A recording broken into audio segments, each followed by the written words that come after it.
অন্তর্বর্তী সরকারের সাথে জামায়াতের সম্পর্ক ঠিক কতটা ঘনিষ্ঠ গত ১.৫ বছরে এই প্রশ্নটা বারংবার উঠেছে। চিন্তা ভাবনাই হোক বা কথাবার্তায় অন্তর্বর্তী সরকারের সাথে যদি কোনো রাজনৈতিক দলের মিল পাওয়া যায় তাহলে সেটা জামায়াতে ইসলামী। তাই সমালোচকরা প্রায় বলে এই সরকারকে চালাচ্ছে জামায়াত। সরকারকে জামায়াত না চালালেও একটা প্রভাব যে আছে সেটা অনায়াসেই বলে দেওয়া যায়। ২০২৪ সালের ৮ আগস্ট ডক্টর ইউনূসের নেতৃত্বে অন্তর্বর্তী সরকার ক্ষমতা গ্রহণ করলে শুভেচ্ছা জানিয়েছিল জামায়াত। এরপর থেকে সামনে পিছনে এই সরকারকে তারা সব রকম সহযোগিতা করে এসেছে। বিএনপি যখন সরকারের ভুল ত্রুটি সামনে এনে সমালোচনা করে, জামায়াতকে তখনও নমনীয় দেখা যায়। এমনকি ডক্টর ইউনূসকে ৫ বছর চাই এমন কথাগুলো জামায়াত ঘরানার লোকদের থেকেই বেশি শোনা গেছে।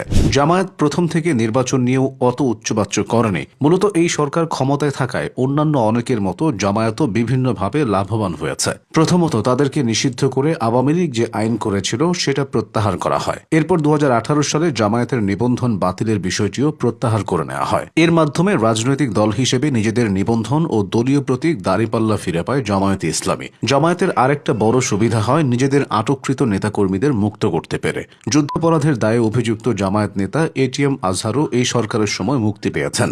জামায়াত সবসময় অতীত ভুলে নতুন করে দেশ গড়ার কথা বলে। অন্তর্বর্তী সরকারের প্রধান উপদেষ্টা ডক্টর ইউনূসও ক্ষমতায় এসে তাই বলেছিলেন। ৭১ নিয়ে প্রশ্নে তিনি রিসেট বাটন পুশ করার কথা বলেছিলেন। ডক্টর ইউনূস বলেছিলেন অতীত ধুয়ে মুছে গেছে। এদিকে জামায়াত আমিরও ৭১-এর প্রসঙ্গ আসলে বলেছিলেন তারা অতীতে ফিরতে চান না। জামায়াতে ইসলামী যখন যেভাবে পেরেছে এই সরকারের সাথে তাল মিলিয়ে গেছে। সংস্কার ও পিআর ইস্যুতে তারা বেশ সজাগ ছিল। বিশেষ করে সংবিধান সংস্কার নিয়ে তারা বেশি কথা বলেছে। জামায়াতের নেতারা প্রায়শই বলেন এই সংবিধান ভারতের লিখে দেওয়া সংবিধান।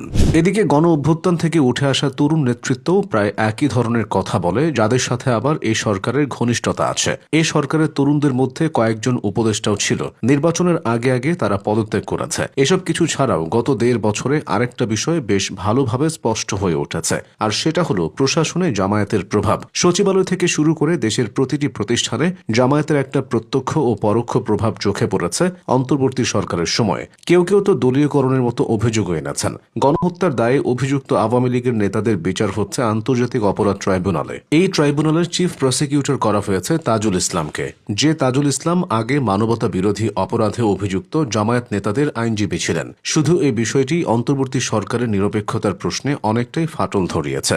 অন্তর্বর্তী সরকারের একটা বড়সড় ব্যর্থতা হলো মব সংস্কৃতি থামাতে না পারা ও আইন শৃঙ্খলা পরিস্থিতির উন্নতি করতে না পারা। ধর্ম অবমাননার দায়ে হিন্দু ধর্মাবলম্বীদের উপর চড়াও হওয়া, মূলধারার ২ পত্রিকা অফিসে দলবল নিয়ে চড়াও হওয়া। সাম্প্রতিক এসব মবে আইন শৃঙ্খলা বাহিনী কিছুই করতে পারেনি। দলগত মবের সামনে তারা যতটা না অসহায় ছিল তার থেকে বেশি নিষ্ক্রিয় ছিল।